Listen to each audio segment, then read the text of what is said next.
Ok, buenas tardes a todos formalmente. Gracias por estar presente acá en el segundo día de nuestras conferencias. Esperamos que hayan disfrutado mucho la conferencia de ayer y que puedan seguir disfrutando la conferencia de hoy. De verdad, mil disculpas por el atraso en el comienzo, pero como todos sabemos, en distintos estados ha estado un poquito complicado el problema de la luz. Entonces, el día de hoy arrancamos con la ponencia del doctor Benenati, que es insuficiencia, perdón, Síndrome el cataplexia. síndrome emergente que ha cautivado a la cardiología mundial, como es el síndrome de Takotsubo o síndrome de corazón roto.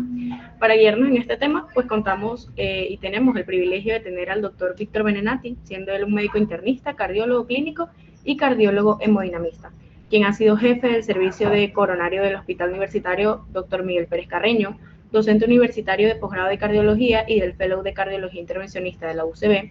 Forma parte del staff de cardiología intervencionista de la Clínica Sanatrix en Caracas. Hoy continúa su ejercicio profesional como cardiólogo hemodinamista en la Clínica Marley de Bogotá, Colombia. Además, es miembro de la Asociación Latinoamericana de Cardiología Intervencionista, Sociedad Venezolana de Cardiología Intervencionista y Sociedad Europea de Cardiología Intervencionista. Puede continuar, doctor Benenati. Bueno, hola a todos, muy buenas tardes. Primero agradecerle al comité organizador por haberme tomado en cuenta para este grupo de charlas que tienen organizando desde hace varios días y que empezó el día de ayer.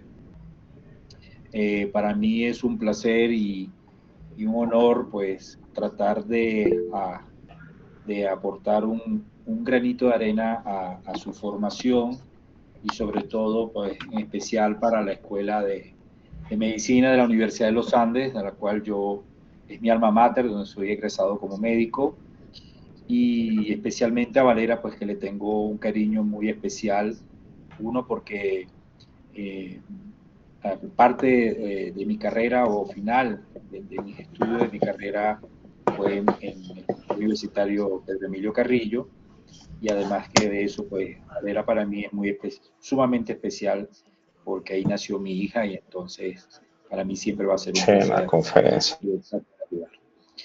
Bueno, cuando me hablaron y me propusieron los temas para que eligiera los temas eh, para dar la conferencia, me llamó mucho la atención que habían tomado en cuenta este síndrome que usted lo clasifica o lo clasificaron como un tema emergente en la cardiología, que realmente no tiene claro, o todavía no, a pesar que ya tiene casi 40 años de cuando se describió oficialmente, que fue aproximadamente en los años 90, la etiopatología y la incidencia exacta de este cuadro clínico. ¿No? Más que un síndrome o una patología, es un cuadro clínico que simula un síndrome coronario agudo.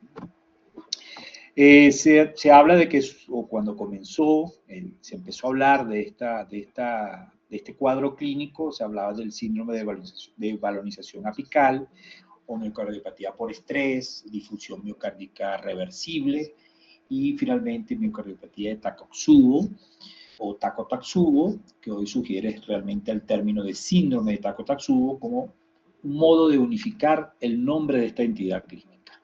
Entonces, también se habla que es una cardiomiopatía por estrés o inducida por el estrés, en un síndrome de abalonamiento de apical, una cardiomiopatía en forma de ampolla y finalmente, el síndrome de corazón roto, que también es muy conocido en el mundo de esa forma.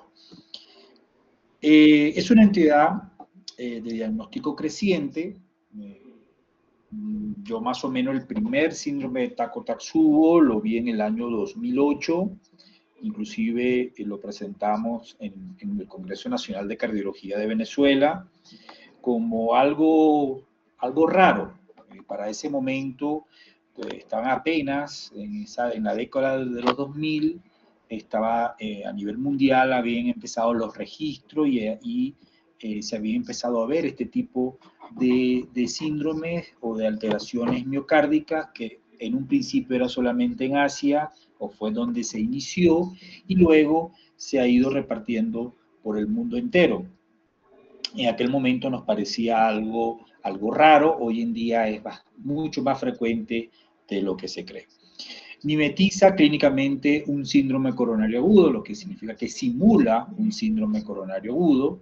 Está englobado dentro del síndrome de Minoka, que es un grupo de cuadros clínicos, de patologías que simulan un síndrome coronario agudo, pues no es solamente el Takotsubo, hay otros que simulan síndrome coronario agudo, y cuando nosotros lo llevamos a una sala de hemodinamia y le hacemos la arteriografía coronaria, pues nos llevamos la sorpresa de que no tienen enfermedad geográficamente significativa, y eso entonces entra en ese grupo clasificatorio que se llama Minoka, que es algo que yo creo que se hizo, si no estoy mal, hace más o menos unos 8 años, 9 años empezó este término o esta agrupación de patología en aquellos cuadros clínicos que veíamos anteriormente, que le hacíamos arteriografía y no tenía enfermedad coronaria, por lo menos obstructiva significativa, y no sabíamos en dónde meterlos. Entonces, de ahí nace el Minoka, que ahora hay otros, aparte del Minoka, está el Inoka, hay varios,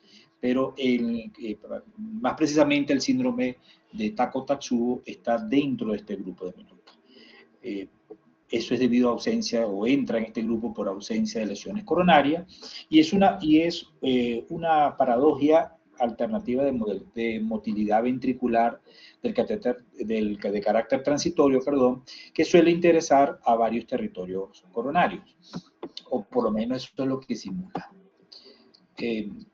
Históricamente, ya en el año 1980, más o menos, estamos hablando de unos 46 años aproximadamente, Seblin e Hirsch describieron en 11 pacientes con muerte inesperada, precedidos de causas emocionales, sin una evidencia de lesiones internas, todo esto obviamente descrito en autopsia, porque para aquella época el cateterismo apenas estaba naciendo, realmente él nació en el año 1977. Pero ya en la década de los 90, básicamente, específicamente en el año 1991, ya Sato y Dowd son los que realmente le describen la miocardiopatía de Takotsubo, observada en población japonesa, en la población asiática, donde observaban una similitud entre la forma del ventrículo izquierdo durante la sístole y el Takotsubo, que no es más que el octopus trap, que es una trampa para cazar o para pescar, mejor dicho, pulpo que usan los pescadores japoneses.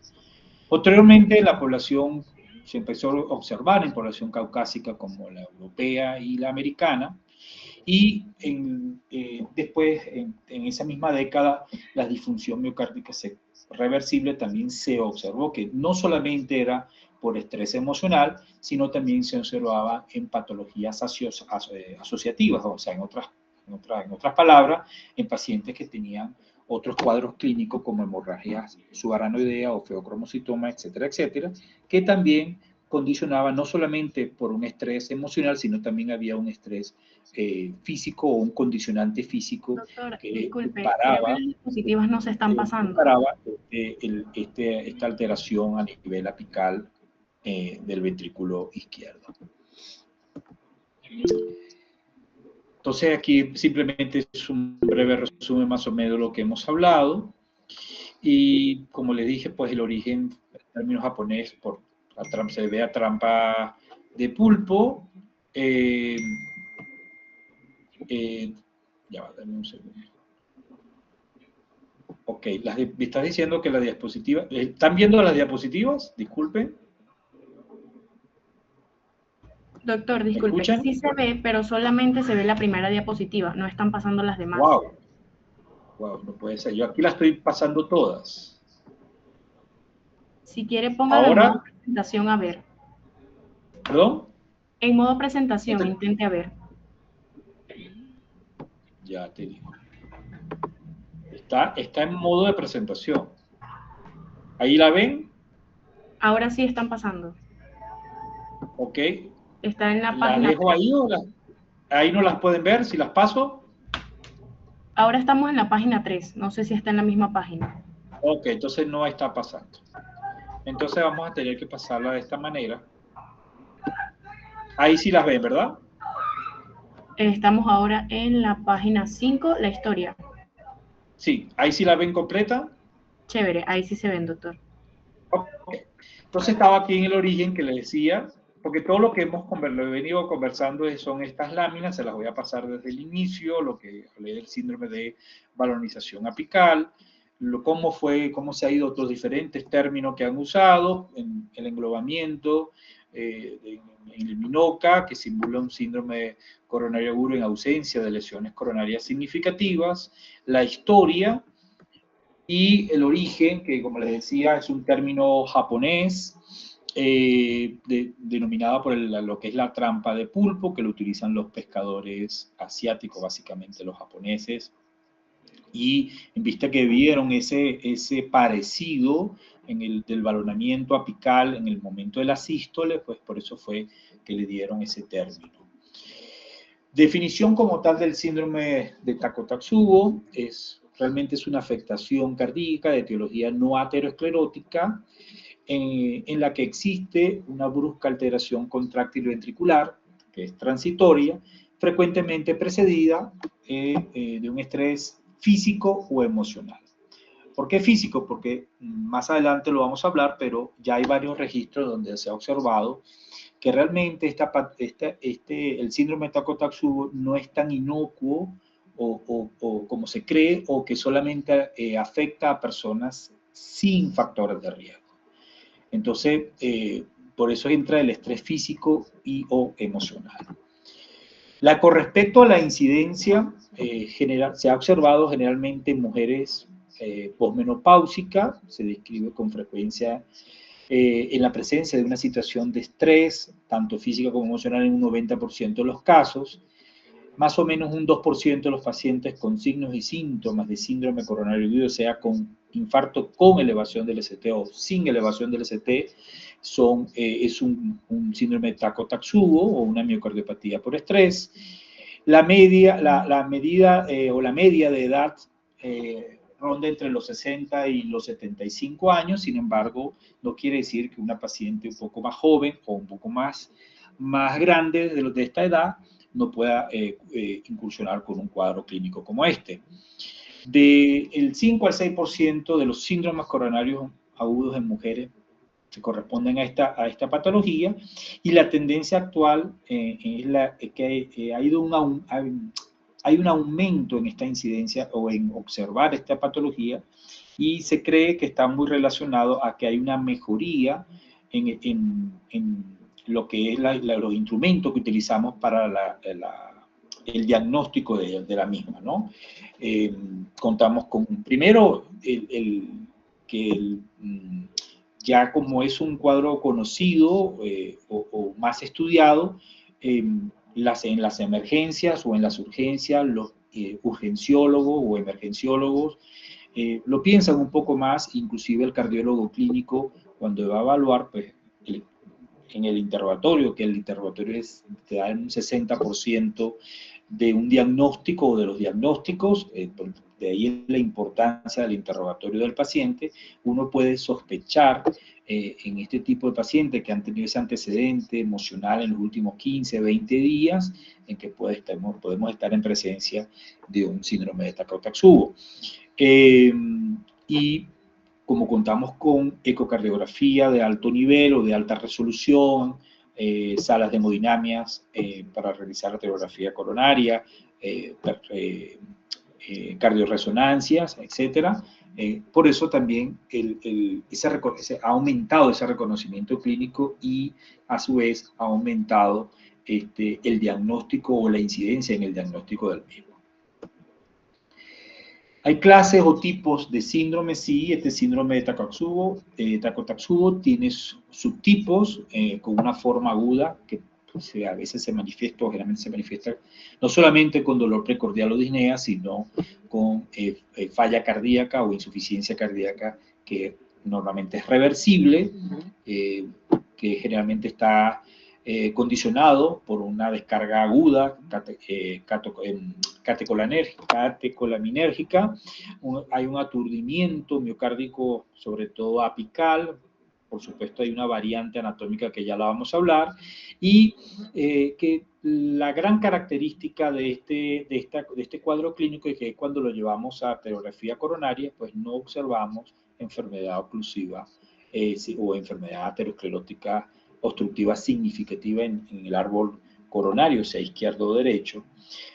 Hay un concepto que lesiones menores, iguales o menores al 50%, o sea, estamos hablando de lesiones intermedias.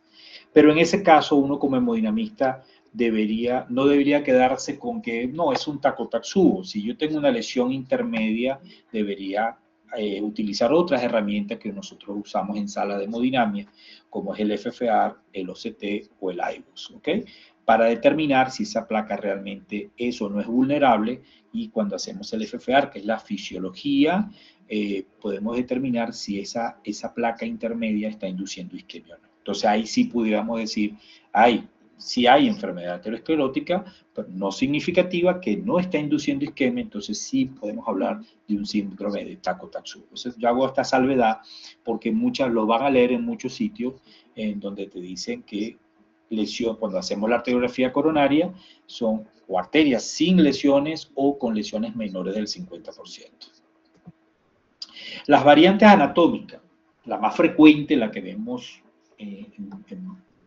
cuando nos estamos enfrentando a este cuadro clínico en sala de hemodinamia, y primero ecocardiográficamente y luego en sala de hemodinamia, es el balonamiento apical, que está entre un 70 y un 80%, donde observamos una quinesia o disquinesia de los segmentos apicales y medios. La medioventricular, en un 10 a un 20%, donde se observa una hipoquinesia de los segmentos medios hacia la base del ápex con contractilidad conservada o hiperkinética. Y el invertido, que es el menos frecuente. Sin embargo, el año pasado tuve un caso de una paciente de 80 y algo años que con un Takotsubo invertido, donde se observa la hipoquinesia de los segmentos basales con una hipercontractilidad del ápex. Bueno, aquí simplemente es un resumen anatómico de las variantes, donde la menos frecuente es la biventricular, ya del ventrículo derecho, o globales o focales prácticamente no hay.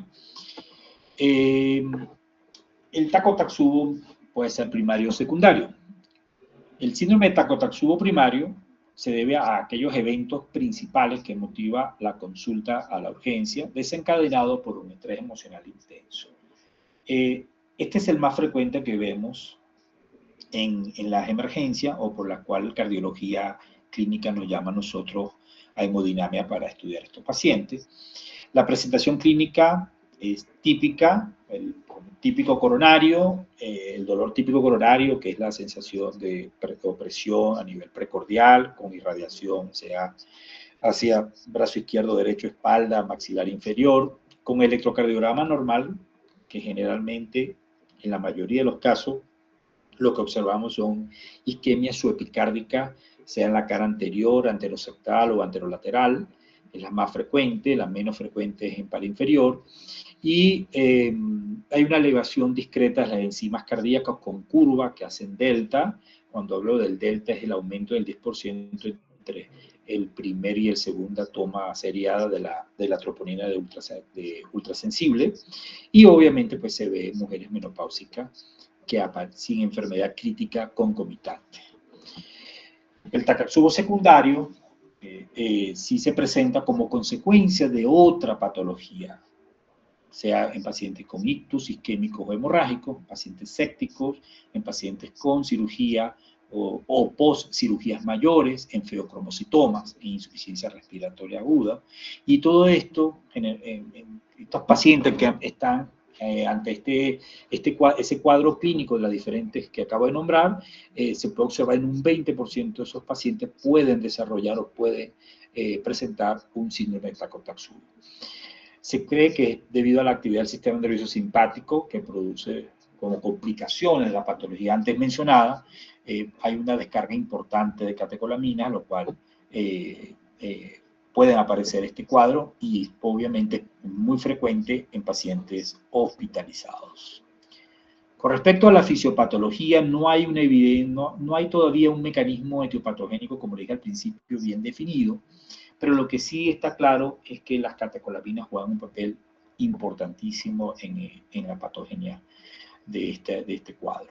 Frecuentemente a partir del estrés inesperado, cuando hablo de estrés emocional, puede ser una alegría, una tristeza, una discusión, pues hay una descarga importante de catecolamina, lo cual puede conllevar a esta alteración de la contractilidad del ventrículo izquierdo, e inclusive durante estudios ecocardiográficos con dobutamina, también que son simpaticomiméticos administrados sintéticos, pues pueden ocasionar también un síndrome Takotsubo.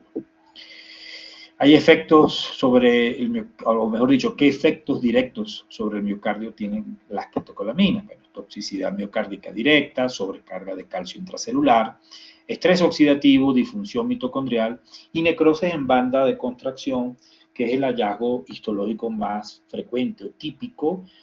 Por supuesto, esto es en los estudios o en la parte de investigación que se ha hecho sobre este síndrome.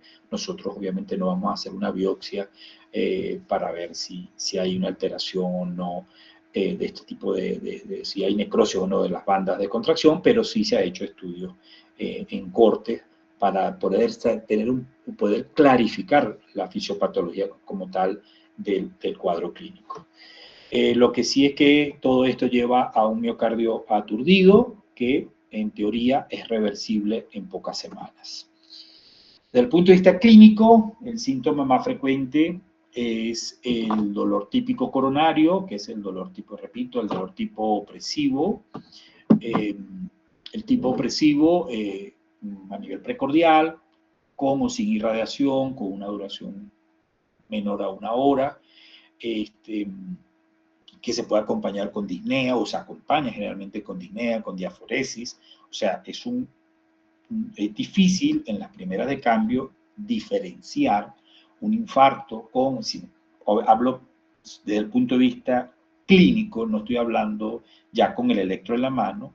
Entonces, en ese momento no puedes diferenciar en lo que es, si es realmente un infarto como tal o es un síndrome de Takotsubo. Entonces, en las primeras de cambio, lo primero que piensas es un síndrome coronario agudo, le haces el electrocardiograma y generalmente vas a ver en un porcentaje importante la elevación o no de los segmentos, dependiendo del segmento que esté afectando, generalmente anterior extenso o anterolateral o anterosectal. Esto ocurre entre un 33 y un 100% de los casos. Hay un registro que es un registro importante, el RETACO. Este es un registro español que, como buen registro, pues toma en cuenta tanto casos retrospectivos como un porcentaje pequeño prospectivo. Esto es un registro que de más o menos unos 1.400 pacientes aproximadamente, en donde el 80% de estos pacientes debutaron con dolor precordial coronario típico. Cuando hablo típico es porque en algunos casos pueden presentarse como equivalentes anginosos. Los equivalentes anginosos sería el dolor típico coronario atípico, que puede ser maxilar inferior, solamente disnea, que le duele el brazo derecho o el hombro derecho, o a nivel de epigastro o hipocondrio derecho. Entonces ahí hablamos del dolor atípico. Lo llamativo de este registro es que ellos en el momento de investigarlo o como corte de investigación de este registro, era qué pasaba 10 días, o sea, pusieron como corte los 10 días desde el inicio del cuadro y qué pasaba 10 días después del inicio del cuadro.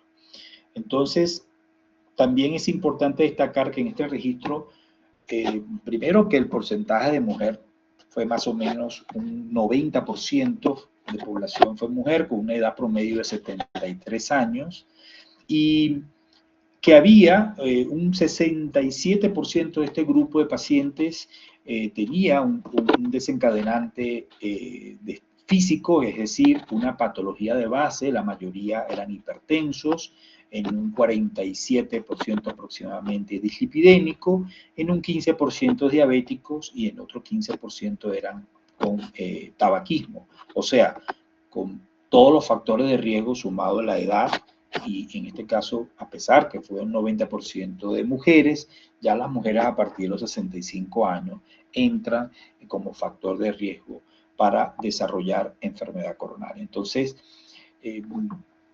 simplemente tomando en cuenta eso, determinaron que hay un sustrato, como es la patología que les acabo de nombrar, y un disparador de ese sustrato. Entonces, no es tan inocuo, o no podemos decir que es una enfermedad o un cuadro clínico que simplemente es por una emoción y nada más. Los pacientes le hicieron ese seguimiento a 10 días, los que mejoraban o revertían ese abalonamiento o esa hipoquinesia o aquinesia apical, que fue la más frecuente, les iba mejor, tenían un mejor pronóstico con tratamiento farmacológico que los que tardaban mucho más de 10 días. Generalmente los que tardaron menos de 10 días o revirtió la alteración ventricular antes de los 10 días, fueron aquellos pacientes que no tenían comorbilidad, o por lo menos tenían una de las que nombré, una de las comorbilidades. Y los que tenían varias comorbilidades fueron los que tuvieron mayor pronóstico y un porcentaje de mortalidad aproximadamente del 8% a 60 días post el evento. Entonces no es tan inocuo. El otro registro importante es el registro INTERTAC. Este es un registro, el primero es español, que se hizo más o menos en 23 centros hospitalarios de toda España. El registro INTERTAC es un registro que está en su cabeza, o su piloto es en Zúrich.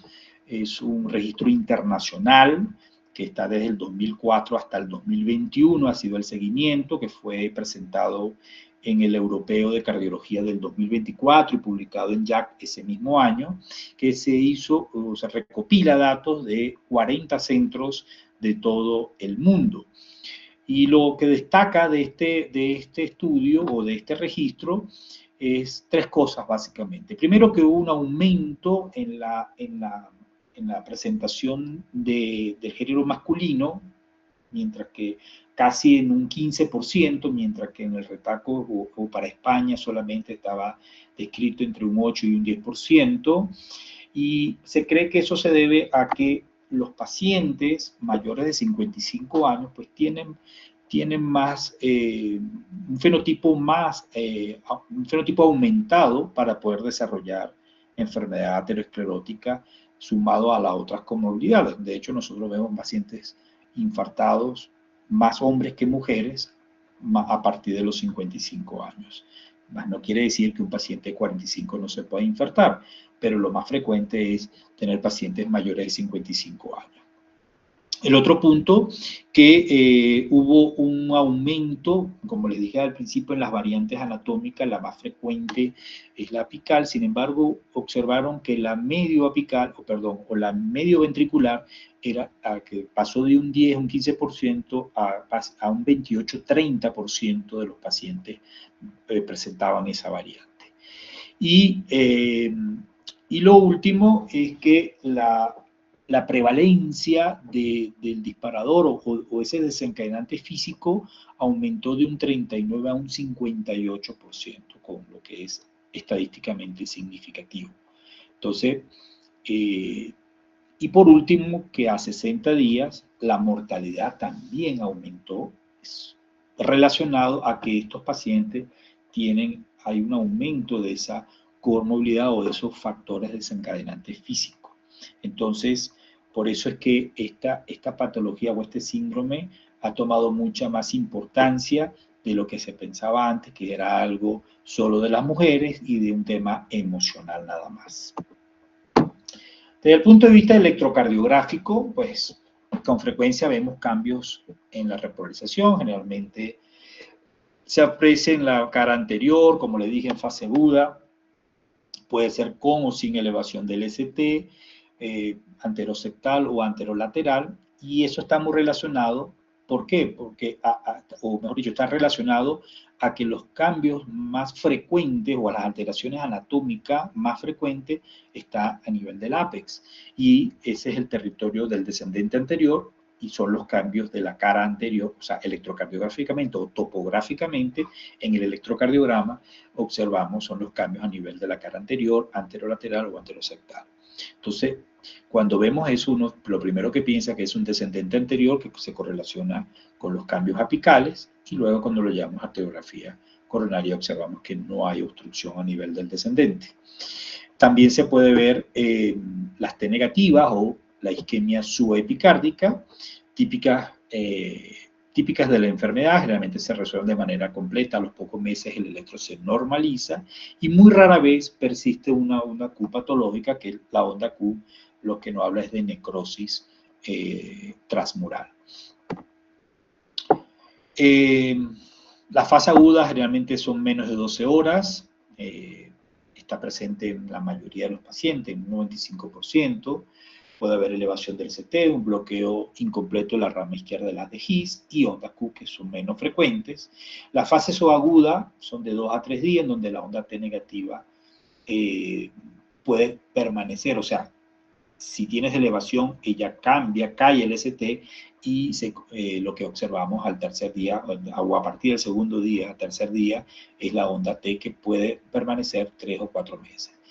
Inclusive puede haber una prolongación del QT y hay que tener mucho cuidado con esto porque puede complicarse con arritmias ventriculares debido a que hay un alargamiento de lo que es el periodo refractario relativo, que cualquier estímulo puede desencadenar un fenómeno de lo que se llama un fenómeno de R sobre T y desencadenar una taquicardia ventricular, una torsión de Point, que es lo más grave que pueda tener un paciente.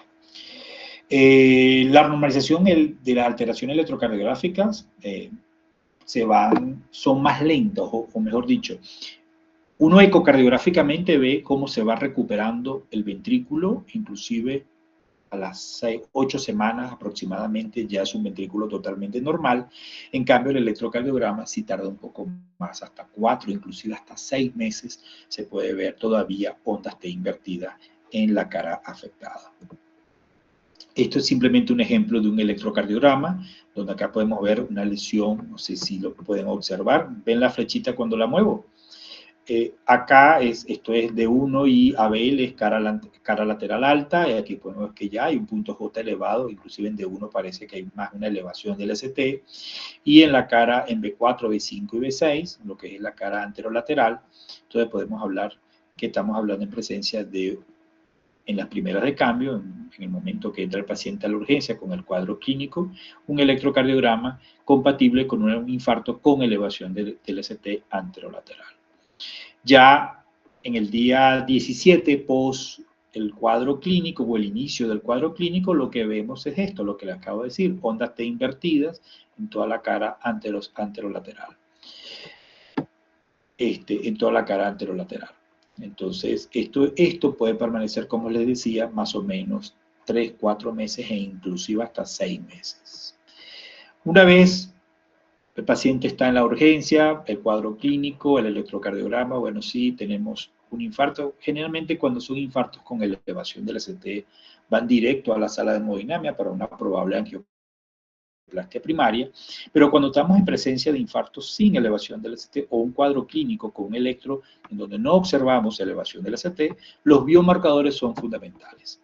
Entonces, la troponina I es digamos que el caballito de batalla para nosotros, que se eleva en más o menos un 90% de los pacientes. Está relacionada a la afectación miocárdica. También hay una elevación del BNP y el proBNP, pero está relacionado con un grado de disfunción o posterior recuperación. Pero lo que es realmente determinante es la troponina I seriada, sobre todo la troponina I ultrasensible.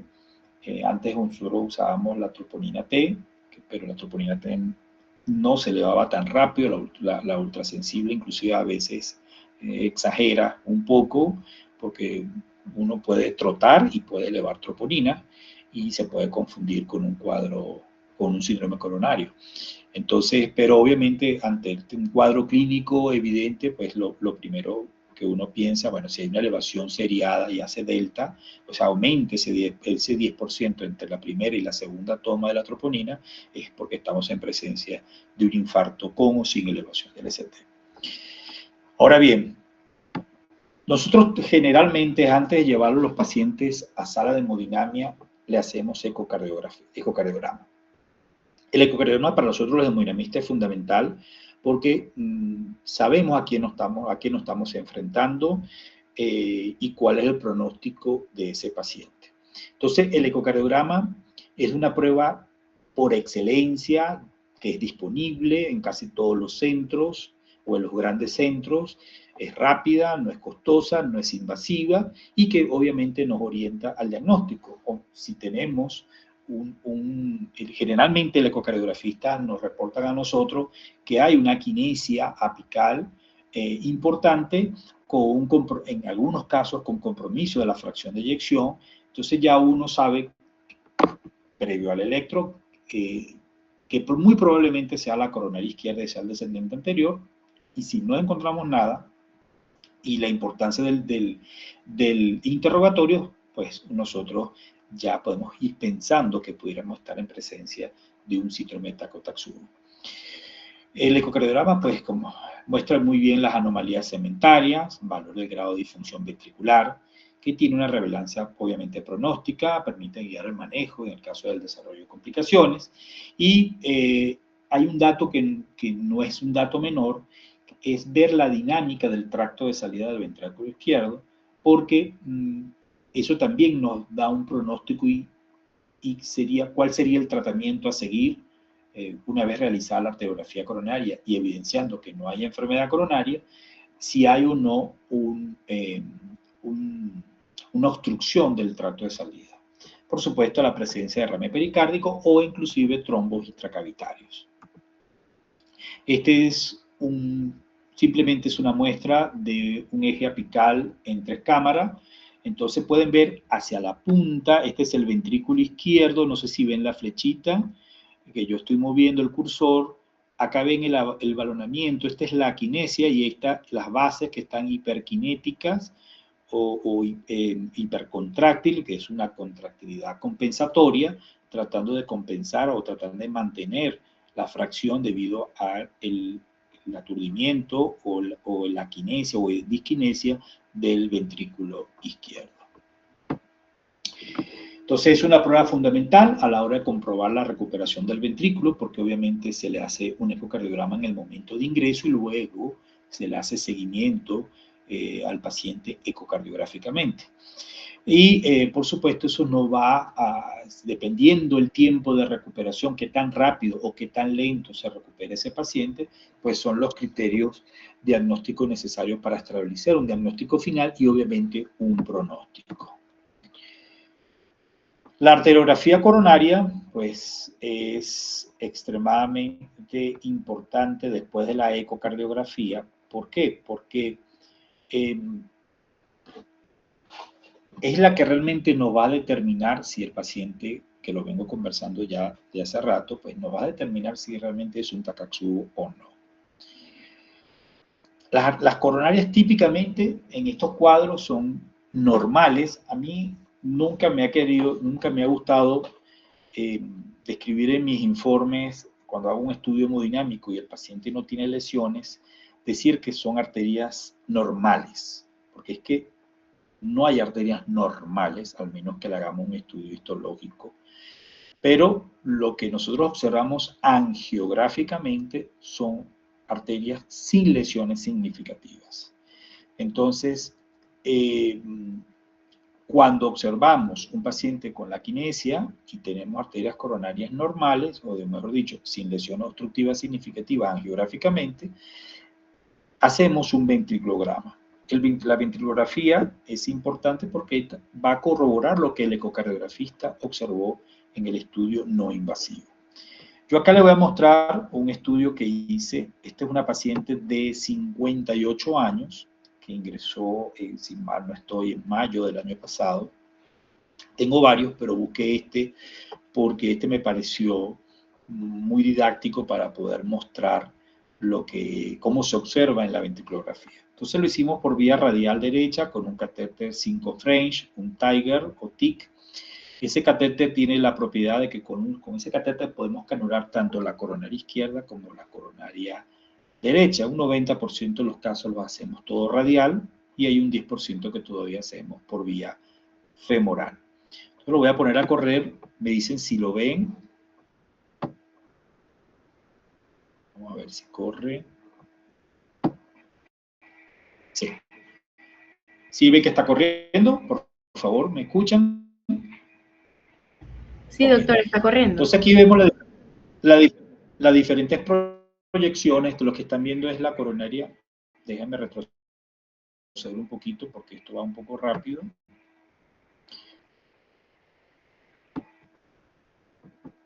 Okay, ya va. Entonces, bueno, la primera inyección la hacemos. Yo siempre tengo la costumbre, obviamente, de empezar por coronaria izquierda. Hay hemodinamistas que les gusta comenzar por coronaria derecha. Eso no tiene nada que ver. Esta es la coronaria izquierda, ven un tronco, este es el catéter, el tronco principal. Esta es una proyección PA, luego generalmente yo hago la craneal, esta es una caudal, y esta es la spider, donde ¿qué observamos? Observamos, déjenme poner la anterior, es que la idea es que poder mostrárselos para que puedan entender cómo es todo esto, ¿no? Tal vez muchos de ustedes van a hacer ortopedia, van a hacer pediatría, pero sé que algunos de los que están seguramente va a hacer cardiología y va a querer hacer hemodinamia y se van a acordar de este momento. Entonces este es el tronco principal, aquí, déjenme parar acá, es que no para esto. Bueno, aquí podemos ver entonces que esta paciente es una paciente femenina de 58 años, solamente dislipidémica, con sobrepeso, que había tenido un cuadro emocional hace unos 20 días antes de la consulta a la urgencia, si mal no recuerdo, había sido por muerte de un familiar, y el evotroponina hizo cambios isquémicos en el electrocardiograma y tenía un ecocardiograma con una disquinesia apical con una fracción levemente deprimida. Nos llaman a nosotros, decidimos llevarlo a la sala de hemodinamia para estudiarla y descartar una enfermedad obstructiva significativa o que tuviéramos en presencia de un infarto causado por enfermedad aterosclerótica. Entonces, bueno, ahí pueden observar que todas las arterias, esta es la circunfleja con la obtusa marginal, esta es la coronaria izquierda descendente, esta es la coronaria derecha, y podemos observar que no hay enfermedad obstructiva significativa en ninguno de los circuitos, y luego con un catéter pigtail hacemos la ventriculografía y observamos el abombamiento o balonamiento apical del ventrículo izquierdo, lo cual podemos decir que es un síndrome de Takotsubo clásico, con variante anatómica apical, lo cual corrobora lo que se había visto en el ecocardiograma. Esta paciente luego se llevó a resonancia, a cardioresonancia, también para descartar una miocarditis.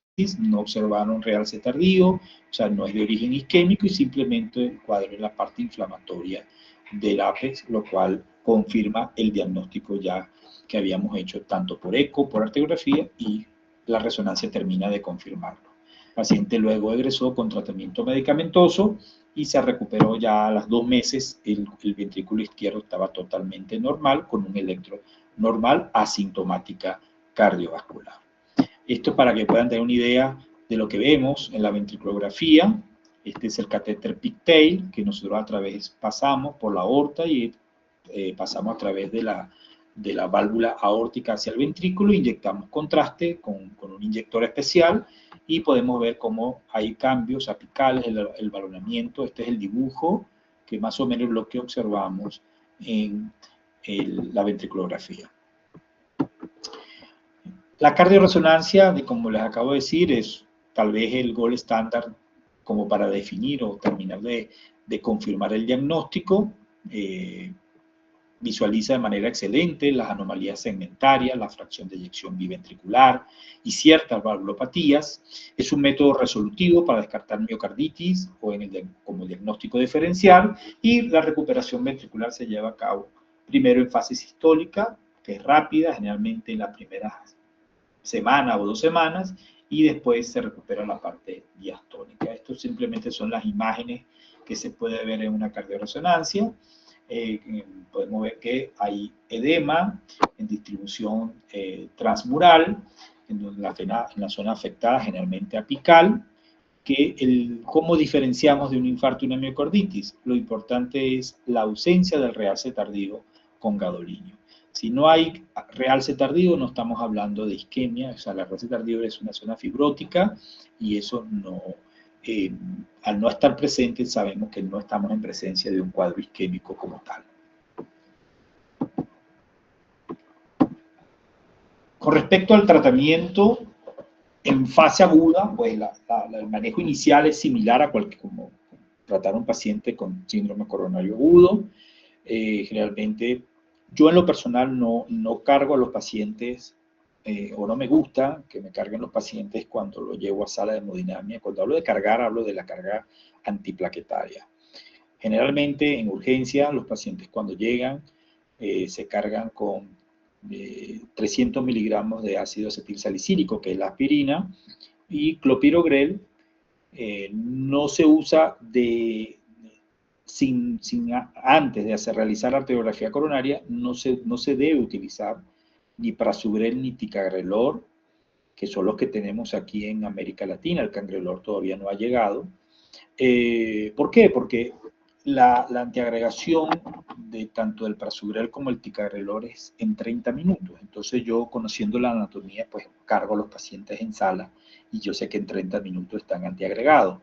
El clopidogrel, dependiendo la dosis, 300, se tarda más o menos unas 6 horas en antiagregar, y 600 miligramos unas 4 horas. Entonces, generalmente esos pacientes lo que hacen es cargarlo con aspirina. En algunos sitios los cargan con 300 de aspirina y 300 de clopi, y le colocan heparina de bajo peso molecular, que eso también nos complica un poco a nosotros los hemodinamistas para el momento de utilizar la heparina. Entonces tenemos que trabajar con enoxaparina, calculándolo según el peso del paciente.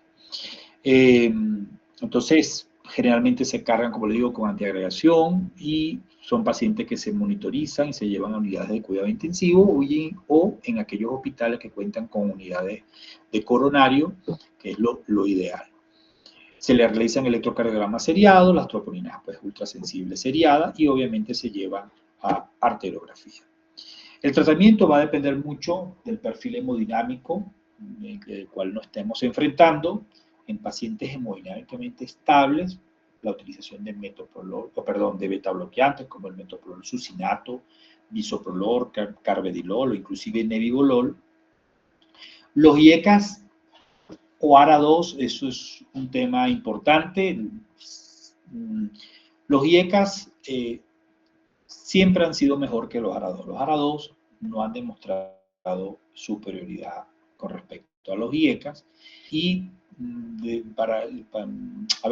su activación o el momento de actuar, el IECA siempre es mucho más rápido. El ARA2 tarda más o menos unas 2 semanas en hacer efecto. Entonces estamos ante un cuadro clínico, al menos que el paciente tenga alguna contraindicación para usar un IECA, siempre el IECA va a ser el de elección. El enalapril, a pesar de ser uno de los primeros, uno de los más viejos que hay, sigue siendo útil. El ramipril es otro que ha tenido evidencia en estos cuadros para evitar el remodelado cardíaco. Diuréticos de ACE en aquellos pacientes que están congestivos. Obviamente, suspender el desencadenante o el estrés emocional, o si hay algún estrés físico concomitante, tratar de manejarlo. Cuando la parte emocional, creo yo que es muy importante, que lamentablemente nosotros acá en América Latina es muy rara vez vas a ver en una emergencia un psiquiatra, pero el psiquiatra es de mucha ayuda en estos casos también. Y que esta función ventricular, pues en aquellos pacientes estables suele normalizarse de 3 a 6 semanas normalmente. Ahora bien, Estos pacientes, en un porcentaje más o menos en un 10 o un 15%, pueden desarrollar shock cardiogénico. De hecho, el último Takotsubo que hice yo fue hace como estamos en febrero, en diciembre, una paciente que estaba en quirófano, que se le realizó una histerectomía, o le estaban realizando una histerectomía, y durante el procedimiento hizo un síndrome coronario agudo. Terminan, se le hace ecocardiograma, se ve una alteración apical, y fue llevado a sala de hemodinamia, le hicimos cateterismo, no tenía enfermedad obstructiva significativa, pero el paciente estaba con una fracción de eyección menor del 30% en shock cardiogénico y terminó en un ECMO, pero logró recuperarse a la semana y media, ya estaba totalmente normal, pero sí observamos, sí vemos que también es una patología que te puede llevar, o un cuadro clínico que te puede llevar a un shock cardiogénico. Entonces, cuando un paciente está en shock cardiogénico, lo primero que tenemos que determinar ecocardiográficamente es si hay o no hay obstrucción del tracto de salida. Si no hay obstrucción del tracto de salida, pues se pueden utilizar inotrópicos con precaución, obviamente. La dobutamina pudiera empeorar el cuadro clínico, vasopresores como la noradrenalina, y obviamente considerar el soporte mecánico, como les dije, en este caso la paciente el ECMO, pero antes de llegar al ECMO podemos utilizar balón de contrapulsación intraórtica.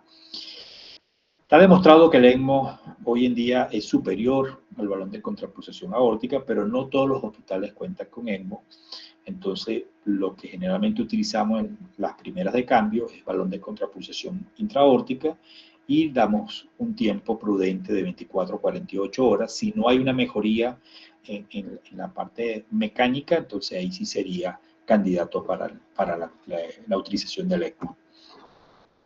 Si hay obstrucción del tracto de salida, hay que evitar los inotrópicos, los vasodilatadores, los diuréticos excesivos, y entonces el manejo sería con beta-blocantes intravenosos, expansión con fluido, y la fenilfedrina si hay hipotensión severa.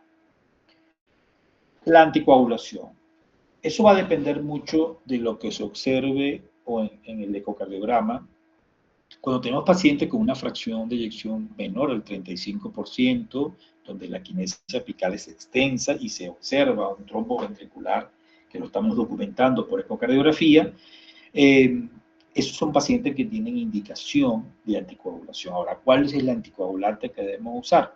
Hasta ahora, los anticoagulantes directos, como el apixaban, el rivaroxaban, el edoxaban, que son inhibidores directos del factor 10 activados, y el dabigatran, que es inhibidor de la trombina, no tienen indicación en trombos intraventriculares o intracavitarios. Hasta ahora no hay ninguna evidencia donde estos fármacos sean de alta utilidad. Entonces se sigue utilizando los vitamina K dependientes, como es la warfarina. El tiempo lo va a determinar, mínimo son de 2 a 3 meses, lo va a determinar obviamente ecocardiográficamente, y el tiempo de recuperación, no solamente de la fracción de eyección, sino también de lo que es la alteración contráctil del ápex. Tratamiento a largo plazo, generalmente mínimo son 3 meses, al menos que el paciente sea hipertenso o tenga otras comorbilidades. Generalmente el de elección son los IECA, en su defecto los ARA2, beta bloqueantes, con los que ya les nombré, puede ser beta bloqueantes cardioselectivos como el bisoprolol, el nebivolol, el metoprolol succinato, o no selectivos como el carvedilol, que es un alfa-beta. Obviamente el manejo de estrés es importante, y de las otras comorbilidades que puede tener, y se ha observado que en un 5 o un 10%, tanto en el registro Berlín como el RENAC, se observó eso. Esto es simplemente como un esquema. Cuando el paciente llega con el síndrome de Takotsubo, pues va a la unidad de coronarios o a la unidad de cuidados intensivos, y hay que estratificar al paciente. Todo va a depender mucho de la fracción de eyección. Si tenemos pacientes con fracción de eyección por arriba de 45%, son pacientes de bajo riesgo, lo que significa que muy difícilmente te va a desarrollar un shock cardiogénico o va a terminar falleciendo.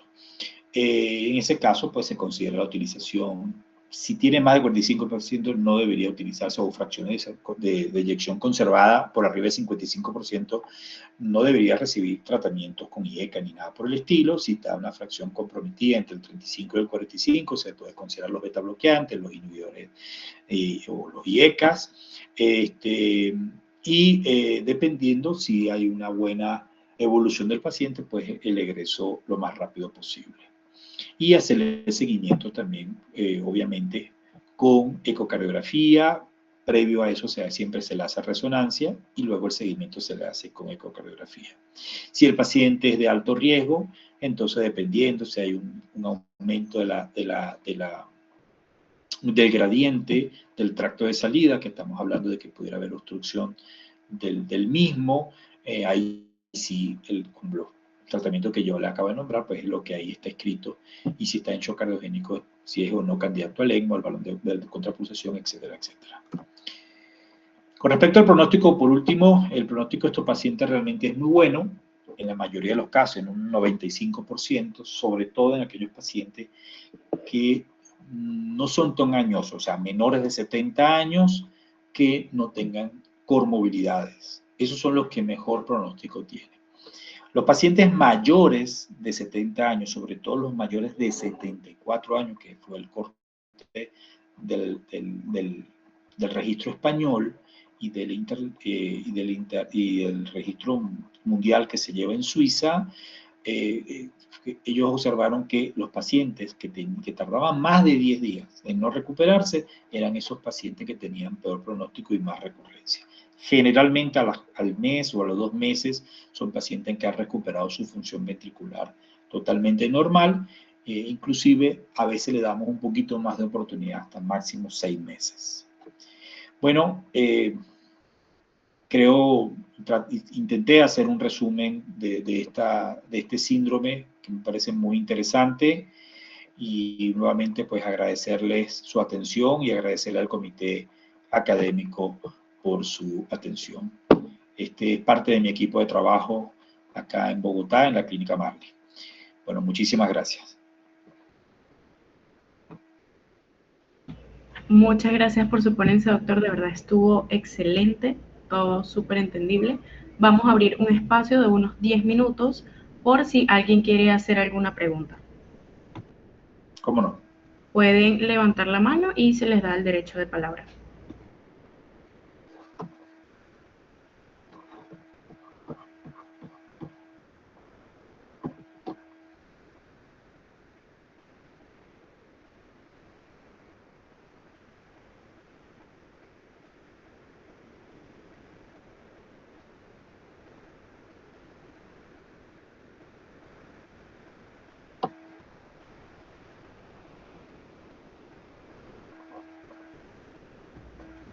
Acá en los comentarios, Jeremy Medina dice que en verdad todo quedó muy claro. Muchas gracias por la conferencia y que estuvo muy completa.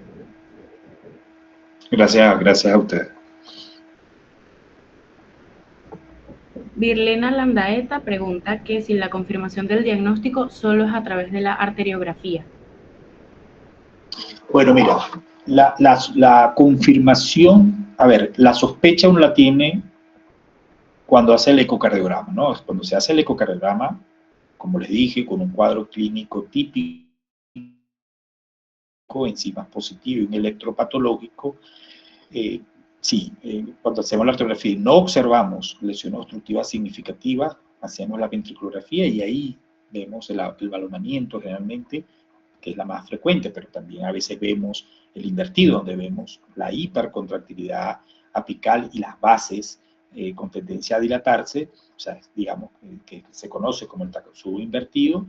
Sí, ese sería el diagnóstico definitivo. Como decir, sí, estamos en presencia de un síndrome de Takotsubo clásico o invertido, o un ventrículo medial, lo determina realmente el ventriculograma. Por eso que yo hice hincapié en el tema de las lesiones intermedias, porque cuando uno lee los registros, los estudios que se han hecho en este síndrome, te hablan de que toman en cuenta que puede haber una obstrucción, pero que no sea mayor al 50%. Cuando nosotros tenemos lesiones entre 40 y 50% en cualquier segmento, sea del descendente, la circunfleja o de la coronaria derecha, que son las arterias principales, o ramos intermedios, o en una marginal o en una diagonal, dependiendo del calibre, obviamente, de las diagonales y del diámetro de la diagonal, las lesiones intermedias son lesiones muy ambiguas. O sea, te pueden estar produciendo el cuadro como no. Entonces, el deber ser para nosotros como hemodinamistas es realizar estudios complementarios dentro de la sala de hemodinamia. ¿Cuáles son los estudios complementarios? El FFR, que es la fisiología, donde nosotros pasamos una guía, utilizamos adenosina, inyectamos adenosina dentro de la arteria y miramos lo que es la hiperemia pre y post estenosis. Entonces, hay un número que vale, que es 0.80, el número de corte. Si está por debajo de 0.80, quiere decir que esa placa, a pesar de ser una placa angiográficamente no significativa, está provocando isquemia. Entonces ahí ya no sería un síndrome de Takotsubo, ya es un infarto producto de una placa inestable que se fractura. Si el FFR me da negativo, pero yo quiero ir más allá y quiero hacerle OCT, que es la tomografía de coherencia óptica, o el IBUS, que es el ultrasonido intravascular coronario. Nosotros acá, gracias a Dios, contamos con todos esos instrumentos, como decimos nosotros, con todos los juguetes, podemos hacer todos esos estudios y corroborar que la placa, la característica de la placa y que la placa sea o no vulnerable, la carga de placa, y dependiendo de eso, pues nosotros también decidimos si tratamos o no esa placa endovascular, y ahí también se saldría de lo que es un síndrome de Takotsubo. Entonces, cuando uno lee, no, es que tiene una placa de 40 al 50%, uno dice, bueno, no estoy tan seguro, si tienes que corroborarme de que esa placa realmente no esté provocando isquemia, y entonces ahí sí cambiaría todo, porque si provoca isquemia ya no es un Takotsubo, es debido a un factor obstructivo, a pesar que angiográficamente no sea mayor del 50%.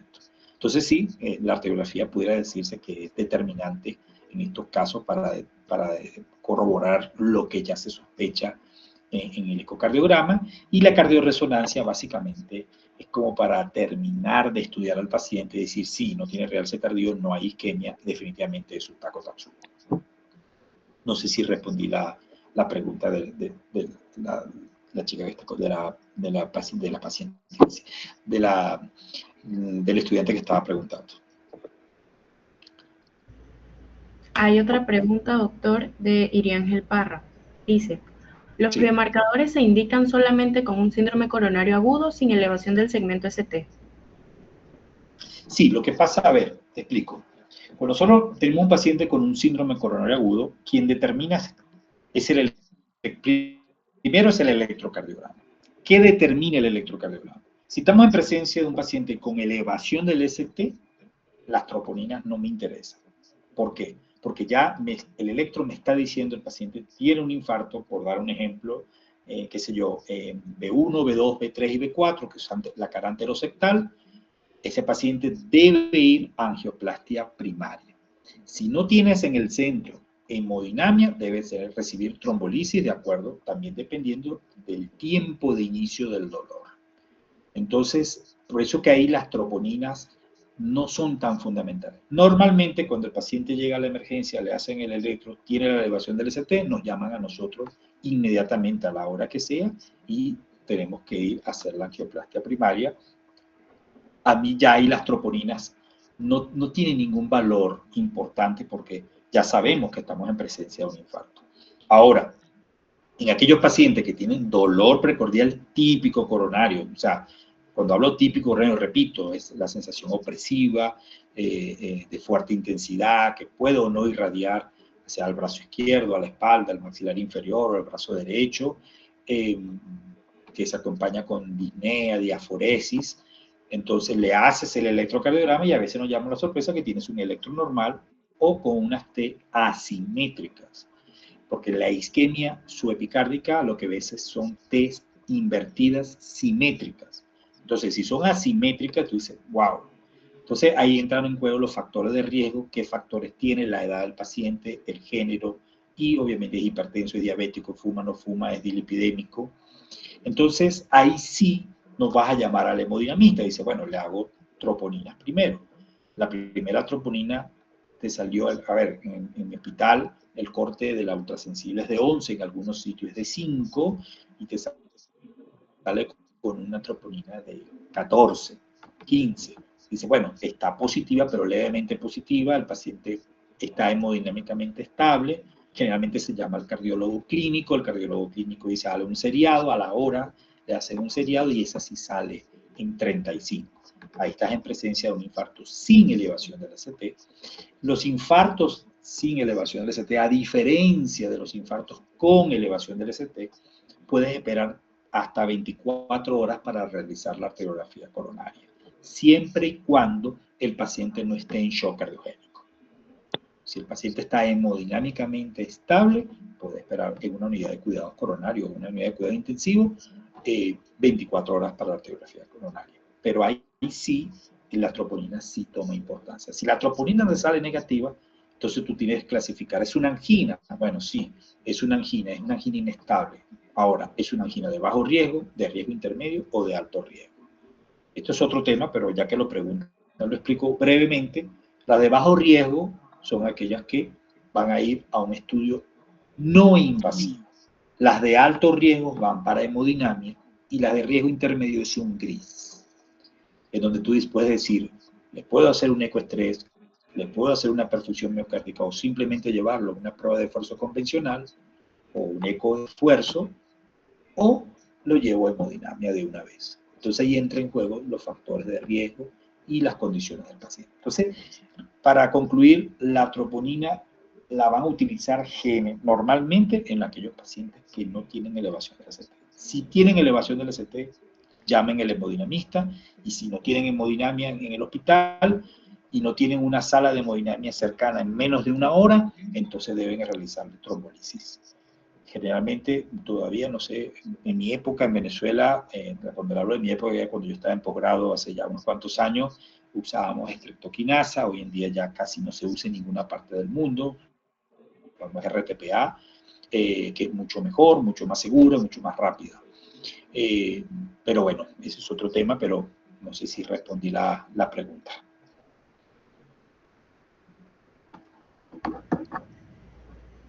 Bueno, muchas gracias, doctor, por la presentación, que fue excelente. Muchas gracias por responder las preguntas. Creo que todo ha quedado claro. O sea, de verdad, la presentación fue excelente. Dentro de 5 minutos comenzaremos con la siguiente ponencia. Por favor, las personas que no han llenado el formulario de asistencia, se los recuerdo, porque en base a eso sacaremos los certificados. Bueno, muchísimas gracias. A usted, doctor, y esperamos contar con usted para próximas actividades de la sociedad. Cómo no, mucho gusto. Siempre a la orden de ustedes.